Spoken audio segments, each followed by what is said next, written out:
Pelo que tudo indica, o pânico e o medo alcançou os nossos deuses do Olimpo. Com audiência marcada nos Estados Unidos, tudo indica que agora eles estão tentando mudar a narrativa, se unir com toda a força. E o Gilmar Mendes pegou e falou que vai proteger o Alexandre de Moraes, que o STF é uma instituição sólida o suficiente para suportar até ataques internacionais. Eu vou te mostrar o vídeo na íntegra para você conseguir tirar a sua própria conclusão. Mas enquanto isso, o Canadá vem recomendando aos viajantes canadenses que queiram conhecer o Brasil ter um alto grau de cautela. Por quê? Porque simplesmente o Brasil não é o país mais seguro do mundo, segundo eles. Isso já aconteceu nos Estados Unidos. Os Estados Unidos também já começaram a indicar para os americanos que querem vir ao Brasil terem muita cautela, porque coisas ruins estão acontecendo com turistas no Brasil. E realmente acontece, principalmente para os turistas que vão para o Rio de Janeiro, que simplesmente tem muita violência, infelizmente. E agora, eu vou falar com vocês um negócio que é interessante. Olha as falas do Dirceu nisso aqui, ó. Facada em Bolsonaro foi um erro nosso. Eu vou te mostrar esse vídeo para você tirar a sua própria conclusão. É pesado, né? É um erro nosso. Então, esse nosso tem que ser punido, né? Porque até onde eu sei, facadas são crimes, né? Não sei qual a opinião de vocês. Talvez só seja crime se a direita dê. Se a direita leva, não é crime pelo que parece, né? E agora a gente tem um ponto, pessoal, que a gente tem que se atentar muito, tá? Que é isso aqui, ó. Interesse por fraude no INSS perde força e dá respiro a Lula. A gente não pode dar respiro para ele, não. Porque se ele tiver respiro, quem perde o respiro é nós. Porque ele tem chance de ganhar em 26. Ou seja, qual que é a conclusão disso? Compartilhe esse vídeo para a gente conscientizar. Enquanto isso, lá no exterior, continua o avanço da guerra do Irã, caros amigos. Agora, o maluco da Coreia do Norte veio falar que vai apoiar o Irã. Lembrando, o maluco da Coreia do Norte tem bomba nuclear. Ou seja, agora as questões começam a ficar muito pesadas, e isso veio depois que a Rússia e o Putin também começaram a manifestar apoio ao Irã. Temos que ver se eles vão dar algum tipo de apoio financeiro ou com arma bélica, porque aí a cobra vai fumar. E tem um ponto nessas notícias aqui que eu vou mostrar para vocês, que esse aqui me deixou muito curioso, tá? PF aponta que diretor da ABIN, indicado por Lula, impediu investigação e perseguiu os servidores. Aí você pensa, ele deve ter feito isso para defender o Lula, certo? Não. Na teoria, segundo a matéria que eu vou mostrar para vocês, ele fez isso para proteger o Bolsonaro. Essa história tá mal contada, não tá? Sabe aquela questão da BIM paralela? É meio que tudo envolvido ali. Será que o Lula indicou um cara que queria proteger o Bolsonaro? Tá estranho isso, não tá não? Vamos ler com cré? Tá estranho, não tá? Eu vou ler para vocês uma matéria na íntegra para você tirar a sua conclusão, mas eu achei muito estranho. E a cereja do bolo que eu vou mostrar para vocês é basicamente essa aqui, que é basicamente o Gilmar Mendes defendendo e falando que o STF está preparado para tiro, porrada e bomba e nada vai impedi-lo e nada pode abalar a estrutura firme da instituição brasileira, nem a maior economia e nem a maior potência militar do mundo, segundo Gilmar. Eu acho que isso é um sinal de desespero do STF. Dito isso, te convido para se inscrever no canal, ativar o sininho e curtir esse vídeo para você ficar sempre informado e também ajudar o YouTube a entender a relevância desse conteúdo e informar mais brasileiros, para não deixar as coisas ruins do governo caírem em relevância, porque se isso acontecer, a cobra vai fumar para o nosso lado, infelizmente. Dito isso, vamos aqui para esse vídeo do Ivan Kleber, que eu achei bem interessante, que o Canadá está alertando a sua população, né? Que eu acho que está muito correto, por sinal. Devido aos altos índices de criminalidade, o governo do Canadá está recomendando aos seus cidadãos que pretendem visitar o Brasil que tenham, abre aspas, um alto grau de cautela. Vou ler aqui um trecho do comunicado do governo canadense. Abre aspas, Brasil, tenha um alto grau de cautela. Tenha muito cuidado no Brasil devido aos altos índices de criminalidade e índices frequentes de gangues e outros tipos de violência em áreas urbanas. Fecha aspas. O comunicado também cita algumas cidades. Abre aspas, crime. As taxas de Eu criminalidade acho que são você tá altas entendendo. em todo o país, especialmente em Brasília, Porto Alegre, Recife, Rio de Janeiro, Aí. Salvador e São Paulo. Fecha aspas. O comunicado na íntegra foi atualizado no último dia 13 de junho. Os senhores encontram aqui mesmo nos meus stories. É, pessoal, é pesado, é pesado. A situação do Brasil é insalubre. Eu viajei ano passado para 13 países. E sabe qual que foi o país mais violento? E eu viajei pelos países da América do Sul, Argentina, Chile, Colômbia, fui até na Turquia. E sabe qual que é o país mais violento? Exatamente, foi o Brasil. Exatamente, eu fiquei muito alarmado com isso, porque eu pensei que o Brasil era violento, mas eu não sabia que o Brasil era tão mais violento quanto os pares aqui da América Latina. Mas sim, aqui o Brasil é muito mais violento do que todos os países aqui em volta. Todos não, mas esses países que eu citei, com certeza. Incluindo o Paraguai, que eu também passei no Paraguai, e realmente aqui é muito mais violento. É pesada a situação, né, caros amigos? Dito isso, vamos para essa notícia lamentável, tá? O Ministério Público processa empresário por criticar lei que beneficia deficientes. Ele não criticou as pessoas, mas a lei. Fui entrevistado pela Gazeta sob a desculpa de proteção a minorias. Criminalizamos a crítica, o debate e o questionamento. É complicado, né, amigo? É muito complicado. O cara, o presidente da Jaque Motors, eu vi até esse corte, vira réu por criticar a isenção fiscal e pessoas com deficiência. O que acontece? O que ele falou ali, tá? Que eu acho que eu não vou falar, né, porque eu acho que posso ser também, mas o que ele falou, tá? Não tô dizendo que eu apoio, não tô dizendo que eu apoio. Ele falou que, basicamente, se você tira a isenção para deficientes ou deixa a isenção para deficientes muito literais, pessoas que não têm as pernas, pessoas... Porque o que ele fala, não sou eu que estou falando, é que basicamente qualquer pessoa que tem algum tipo de deficiência consegue a questão do desconto de 25%. E se você tirasse esse benefício, você conseguiria reduzir o preço dos carros para todo o Brasil em 5%.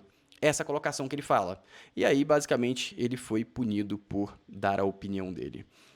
Infelizmente, eu acho que o que o governo deveria fazer é mostrar que ele estava errado, fazer as contas, ele está errado. Só quem realmente compra os carros do Brasil por deficiência são pessoas com deficiências realmente relevantes. Se realmente foi isso, eu até discordo dele, porque se foi isso que aconteceu, não daria para dar esse desconto de 5%. Mas esse cara, eu já vi alguns podcasts dele e ele trabalhou várias empresas e várias concessionárias e várias fabricantes de carro. Ele dá consultoria para quando empresas querem entrar no mercado de automóveis do Brasil. Ou seja, ele entende do que ele está falando. Então, muito provavelmente, o que ele falou é real. Muito provavelmente. Mas, não sei, não quero também levar um processo. E em paralelo a isso, enquanto a justiça está preocupada com o que o cara está emitindo de opinião dele, vai punir, vai prender, e eles são os lendários, olha o que aconteceu embaixo do nariz deles. Exclusivo, brasileiro procurado pela Interpol trabalha na administração de Brasília. Isso aqui é lamentável, né? Esse cara é procurado pela Interpol porque na Argentina ele foi preso, ele foi processado, não sei exatamente, mas foi condenado no final por simplesmente fraude especial para uso de dados de cartões de débito e crédito de terceiro. Ou seja, o cara é um fraudador, segundo a justiça argentina, ele foi julgado e punido e ele está na lista de Interpol. E simplesmente ele estava trabalhando tranquilo em Brasília. Mas vamos ser sinceros? Em Brasília, com certeza, ele não é o maior criminoso ali, né? Essa é a grande verdade. Você concorda comigo ou não? Você acha que ele está no lugar certo? Eu acho que ele estava em um meio que tinha pessoas bem piores que ele, infelizmente. Dito isso agora, talvez esse indivíduo se enquadre nessa característica. Olha o que esse cara fala. Esse aqui é o Dirceu. Olha o que Dirceu falou, tá? Eu acho que foi a frase mais infeliz dele e que provavelmente condiz com a realidade, infelizmente. A adesão ao bolsonarismo, foi para nos tirar do poder, porque nós vamos ganhar a eleição de 18. Se a Dilma governasse até o final do governo dela, e o Lula sendo candidato em 18, nós venceríamos a eleição. Ele venceria em 18 com tudo que aconteceu, ou em liberdade elegeria o Haddad. Não há como fazer contra... Né?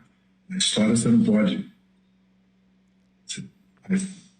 A possibilidade era grande. Podia acontecer qualquer fato, como acontece às vezes, né, que impedisse isso, né? Ou erros nossos, como foi a facada do Bolsonaro. Erros nossos, como foi a facada do Bolsonaro. Você entendeu isso? É loucura o cara falar isso, mas a gente assume que ele tem influência. É loucura isso aqui. como foi a decisão do Fachin, né? As coisas imprevisíveis da política. A adesão ao Bolsonaro. É uma loucura isso. Você entendeu o que ele falou ali? Ele falou, erros nossos, como foi a facada do Bolsonaro. Erros nossos, como foi a facada do... É muito pesada essa afirmativa dele, é muito pesado, mas obviamente que a justiça não vai investigar esse, eles estão preocupados realmente com a colocação aqui do presidente da Jack Motors, né? Porque ele falou que ele criticou a isenção fiscal para quem compra carro para deficiente, que aí não pode, ele tá preocupado lá com o Léo Lins, que tá contando piadas obscuras, é complicado, né? E agora vem uma parte relevante, tá bom, pessoal? Com dados, tá? Interesse por fraude no INSS perde força e dá respiro. Eu gosto de dados. E aqui tá os dados. Basicamente, as pesquisas por fraude no INSS, isenção de IR e tudo mais, têm caído muito. Muito. Ou seja, basicamente, o interesse pela fraude não é mais tão relevante e que a pouco vai cair no esquecimento e a reputação do Lula vai voltar a subir. Ou seja, é complicado, porque agora a gente está no pico de desaprovação e se essas pesquisas continuarem caindo e as pessoas esquecerem a fraude, esquecerem tudo de ruim, a inflação começar a ceder, eu acho que aí o Lula pode voltar a ser competitivo em 26, infelizmente. Ou seja, a gente tem que fazer o nosso papel de compartilhar vídeos como esse, informando a população. Essa é a nossa melhor arma, porque todas as armas são criminosas, mesmo que sejam honestas. Dito isso, não todas as armas que a gente vai usar é criminosa, mas todas as outras coisas que a gente podia usar de forma legítima para a direita é criminoso, tá? Só para não gerar dupla interpretação que eu estou sugerindo que a gente deveria utilizar armas nocivas. Não, estou falando que a comunicação da direita, dependendo de como for utilizada, é uma arma que não se pode. Mas, quando o sobrinho da Dilma comete várias e várias fake news, nada acontece. Mas é da esquerda, a esquerda pode. Quando uma repórter da Globo pega e fala em rede nacional, faz uma pergunta, por que as mortes, tem tanta pouca mortezinha em Israel? Nada acontece, foi apenas um equívoco, foi apenas uma interpretação ruim nossa, tá? Mas se fosse de alguém de direita, já estaria condenado. Por isso que eu fiz essa colocação. Dito isso, agora eu vou trazer para vocês um aviso, tá? Porque eu vi que tem algumas pessoas caindo e essa matéria eu acho que é importante para quem está querendo tirar cidadania italiana, porque tem muita gente que se incomoda com o Brasil, quer dar o seu somebody love, mas parece que agora a situação não está rolando, tá bom, pessoal? Presta atenção. A indústria da cidadania italiana está desmoronando e tem muito brasileiro reclamando. Eu explico. Empresas que ajudam brasileiros a tirar a cidadania na Itália viraram uma verdadeira fábrica de passaportes. Um negócio lucrativo, que agora está em crise. Os problemas começaram em janeiro, quando a Itália aumentou o custo para fazer esse processo. E daí, em março, o governo decidiu que, da noite para o dia, só os filhos e os netos de nascidos na Itália tinham direito à cidadania, que são uma pequena minoria no Brasil. E foi aí que tudo começou a ruir para valer. A projeção que eu fiz inicialmente aqui para nós é que esse decreto mataria 90% do mercado, né? Então, é um impacto de fechar empresas, né? Só que muita gente já tinha pagado até dezenas de milhares de reais e estava há muito tempo esperando para a assessoria formalizar o pedido de cidadania lá na Itália.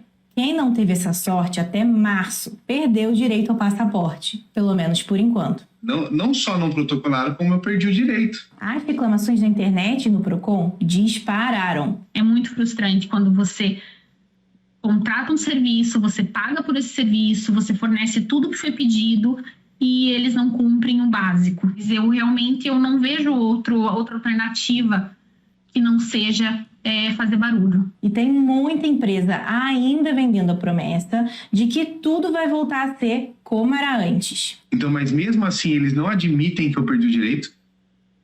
Eles falam, não, dá para continuar ainda. E fica falando, se você pagar os 1.200 euros, a gente dá entrada, a gente vai mudar a tese, a gente dá entrada na ação. De 8 assessorias que a DW procurou, 7 ainda aceitam bisnetos como clientes, argumentando que a lei será considerada inconstitucional, mas não tem nenhuma garantia. Por enquanto, quem quiser desistir do processo tem direito a receber de volta.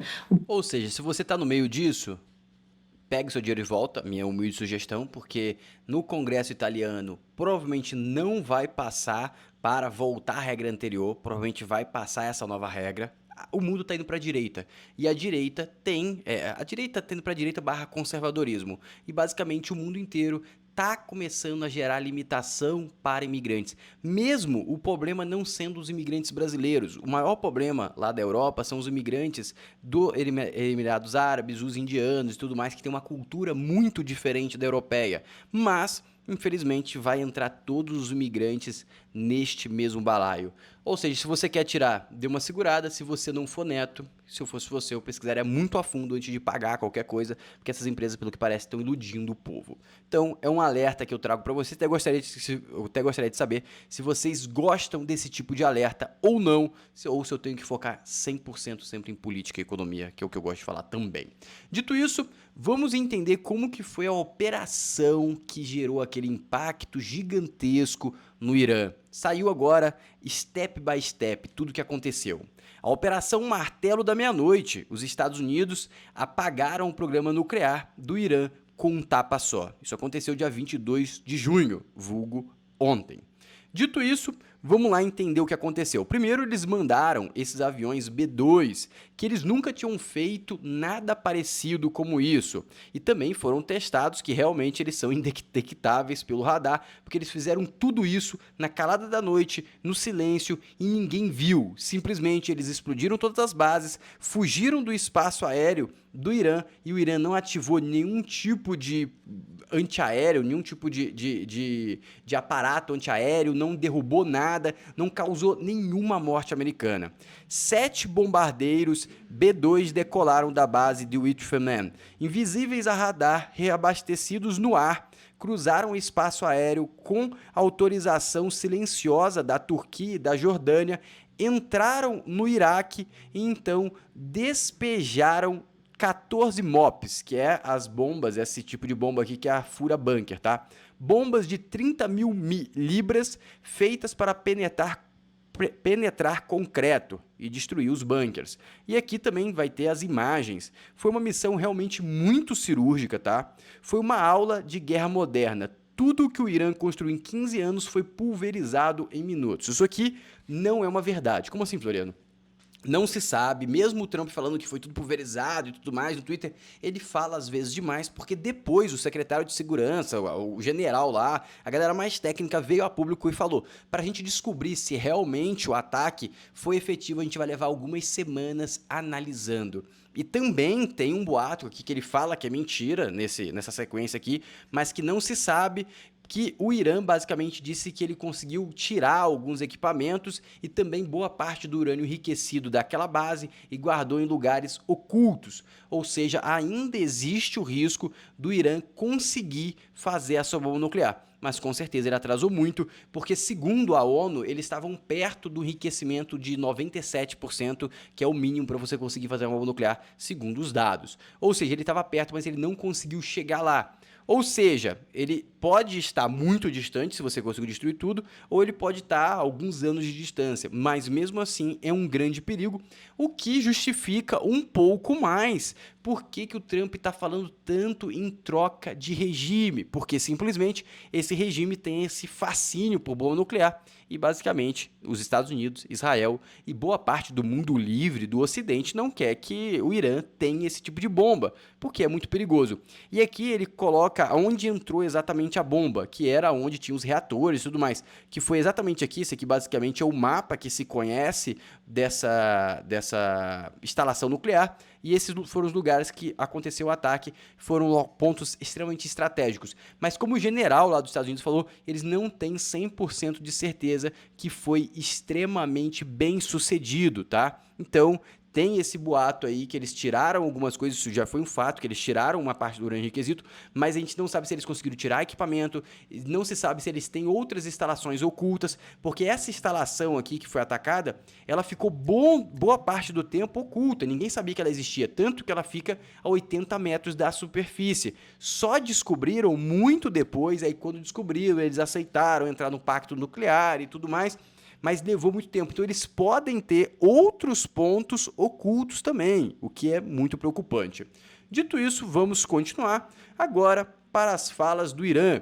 Irã diz que reconstruirá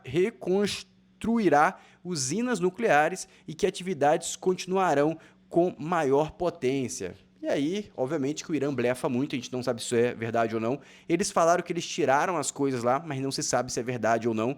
Provavelmente nas próximas semanas a gente vai ter uma concretude melhor das coisas.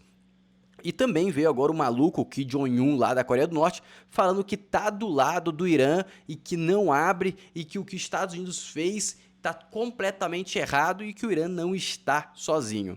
Ou seja, é uma loucura. Se esse coreano vai mandar uma bomba, não sei, mas ele tem bomba nuclear. Então, esse maluco aí é o que mais me preocupa, sendo sincero. E eu mostrei para vocês no vídeo hoje mais cedo, o Irã ameaça ativar células de terroristas adormecidas. Teve muita gente na internet falando, isso não vai acontecer, blefe, blefe, blefe, blefe. Não é blefe, amigos. Infelizmente, não é blefe. Tá aqui, ó. Isso aqui foi um ataque que aconteceu numa igreja, deixou 20 mortos e 52 feridos. O Irã, ele não consegue fazer mega ataques, usar B-2, usar bombas, aviões, mas ele tem esse tipo de maluco lá, que o cara se explode para causar dano. E aconteceu, aí tá o vídeo do acontecido, tipo assim, da explosão. É um vídeo bem pesado, até vou tirar já aqui, que tá começando a aparecer umas coisas pesadas. Ou seja, é isso, essa é a realidade, tá? E aí vem aqui, ó. Rússia condena ataque dos Estados Unidos ao Irã e diz que o Washington abriu uma caixa de Pandora. A Rússia, eu acho que está blefando, tá? Por quê? A Rússia já está muito enrolada com a Ucrânia, não está dando conta, está apanhando com o gato morto até o gato miar, tá difícil para eles, tá bem mais difícil do que eles imaginavam. A Ucrânia, quando faz os ataques, está fazendo um ataque pique Mossad, que aquele ataque do drone foi pique Mossad, destruiu 1/3 da frota da Rússia, que lá foi pique Mossad. E vem agora, ó, repercussão internacional. Após a escalada do conflito, Rússia e Índia se pronunciam a favor do Irã e condenam ataque dos Estados Unidos contra persas. Ou seja, a Índia começa a se manifestar. Índia é outro país nuclear. Ou seja, amigos, a situação cada vez fica mais complexa, cada vez entra mais gente. Dito isso, vamos sair do internacional e ir para o nacional, para um assunto muito estranho, tá? PF aponta que diretor da ABIN, indicado por Lula, impediu investigação e perseguiu servidores. Qual que é o ponto aqui e por que isso me chama tanta atenção? Vamos lá. PF aponta que diretor da ABIN escolhido tenta impedir, beleza, ok? Só que qual que foi a investigação que esse indivíduo tentou parar? Foi a investigação que está indo contra o Ramage sobre a ABIN paralela, que estava perseguindo não sei quem, ele estava tentando proibir ou limitar o avanço da investigação da Polícia Federal no negócio do Feist Miller, que basicamente era a ABIN paralela que estava investigando Alexandre de Moraes e a galera lá por mando teórico do Bolsonaro. Só que aí, o que foi descoberto até agora, que investigaram o Alexandre de Moraes errado, um monte de história confusa. Essa investigação está muito confusa, tá? Se você for ler a investigação, entender o que aconteceu até agora, está muito confusa, está muito estranha. Por quê? Você investigou o Alexandre de Moraes errado. Quanto tempo que você acha que o investigador iria levar para perceber que ele estava investigando errado? Se ele ouvisse a voz, ele ia identificar, porque todo mundo aqui já ouviu a voz do Alexandre de Moraes, beleza? Se ele visse uma foto, ele iria identificar. Não é possível que esse outro Alexandre de Moraes também era careca, era tudo igual, é muito difícil. Aí não é uma confusão, é um sósia, né? Não é possível. E com o mesmo nome ainda. Ou seja, o que esse cara fez? Ele não ouviu voz, ou seja, ele não pegou nenhum áudio, não hackeou WhatsApp, não hackeou ligação, tá? Você não perseguiu, ou seja, fisicamente, se não for lá, tirou foto, se não você perceber também, o que esse cara fez? Parece que ele pesquisou o nome do Moraes em algum banco de dados. E aí achou o Moraes errado. Ou seja, é muito estranho. E aí agora tem esse cara que estava teoricamente indicado por Lula, protegendo Alexandre de Moraes, protegendo o Bolsonaro, o Ramage, tentando parar as investigações. Será que essas investigações vão avançar e culminar tanto no governo Bolsonaro quanto no governo Lula? Porque nessas investigações já se descobriu que o Lula mandou investigar ou investigaram o Paraguai durante uma visita diplomática que gerou um ruído. Será que tem mais alguma coisa nesse bololô? Não sei. Eu achei muito estranho, tá? Eu achei muito estranho. Eu li essa matéria inteira, não entendi exatamente o que esse cara fez. O cara tava parecendo, tudo que ele fez foi para segurar essa investigação. Mas a investigação, teoricamente, o alvo é o Bolsonaro. Por que ele estava investigando? E ele estava fazendo um formato para tentar deixar a investigação numa investigação interna e numa investigação do STF. Ou seja, para ele era o problema só a Polícia Federal investigar. O STF investigar ele não tinha problema. Estranho, né? Muito estranho, né? Muito estranho. Se ele quisesse defender o Bolsonaro, ele não poderia deixar o STF, né? Porque a gente sabe que a amizade do STF em relação ao Bolsonaro é tão grande, né? Dito isso, vamos observar. Vou trazer as próximas informações que tiver sobre isso. Agora vamos escutar o nosso querido Gilmar Mendes. Preste atenção. O STF está preparado para ter uma possível reação caso os Estados Unidos, o governo americano, tome alguma medida contra o ministro Alexandre de Moraes ou contra outros ministros do Supremo? A pergunta é ruim, porque a resposta é óbvia, mas ele vai dar outra. Eu acho que sim. Certamente estamos preparados. Você está preparado para uma sanção da potência militar e potência econômica do mundo? Pô, que pergunta ruim, mas olha o que ele fala. Para qualquer situação, na medida em que nós mostramos uma grande resiliência durante todos esses 4 anos que se passaram. Enfrentamos muitos ataques, né, ataques concretos. Aqui, as marchas do 7 de setembro, vocês vão de se lembrar, os tanques aqui na frente do tribunal, nos desfiles, os vários ataques que a Corte Eleitoral também sofreu, ameaça, que não causa qualquer espanto uma ou outra ameaça que se venha a fazer. Pode ser atípico que uma nação soberana tente interferir. Percebe, nem ele tem confiança no que ele tá falando, né? É uma nação soberana dos Estados Unidos, né? Não é Venezuela não, pô. No funcionamento de outra nação igualmente soberana, mas nós estamos, de fato, em boas condições, estamos convencidos de que temos cumprido bem o nosso papel. Acho que é inegável que se a democracia brasileira sobreviveu, isso se deve muito ao trabalho de várias instituições, mas ao trabalho do Supremo Tribunal Federal. Ou seja, ele disse que o STF vai conseguir proteger e não tem medo de nada. Será? O que você acha? Você acha que o STF está preparado para se proteger de uma sanção dos Estados Unidos? Que ele comparou o período que o Bolsonaro estava no governo com ataques igual dos Estados Unidos. Sanções, eu acho que é um devaneio completo, na minha humilde concepção. Se chegou até aqui, lembre de curtir o vídeo, se inscrever no canal e ativar o sininho. E me dê uma sugestão, se você está gostando desse formato de vídeo ou não, é muito importante para mim, porque eu comecei há pouco tempo a fazer esse tipo de compartilhamento de notícia e gostaria muito de saber se você está gostando. Um abraço, até o próximo vídeo.